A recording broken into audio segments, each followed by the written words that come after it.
Jetty धोरणा खातीर वेगवेगळ्यो सुचोवण्यो आमचे कडेन आयल्यात तांचें संकलन करचें पडटलें पूण संकलन करपा खातीर मनशां आनी साधन सुविधा कमी आशिल्ल्या कारणान मातसो वेळ लागतलो अशें पर्यटन मंत्री रोहन खंवटेन सांगलां.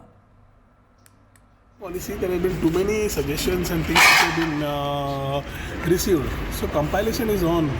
We need to get it. तांचे खूप जणांचे inputs आयल्या, खूप तरेचे वेगळे inputs आयल्या. So compilation is taking little time because we don't have enough manpower and infrastructure to do everything together at one time.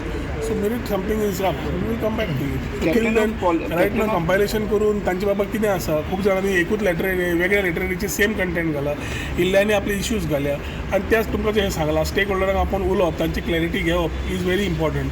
Jetty पॉलिसीन आमी ऑलरेडी मेन्शन तेन्ना केल्लें की question of coal or any other transport does not arise. It is very clearly mentioned that it is only for tourism purpose. हे पहिलेच पेजीचेर घाल्लें आसा. So I think that will stand. Regarding the Captain of Ports has been a part of this meeting, so let us not open this thing. Till the time we come back, I get my inputs right, or the inputs shared by the people on terms of the jetty policy.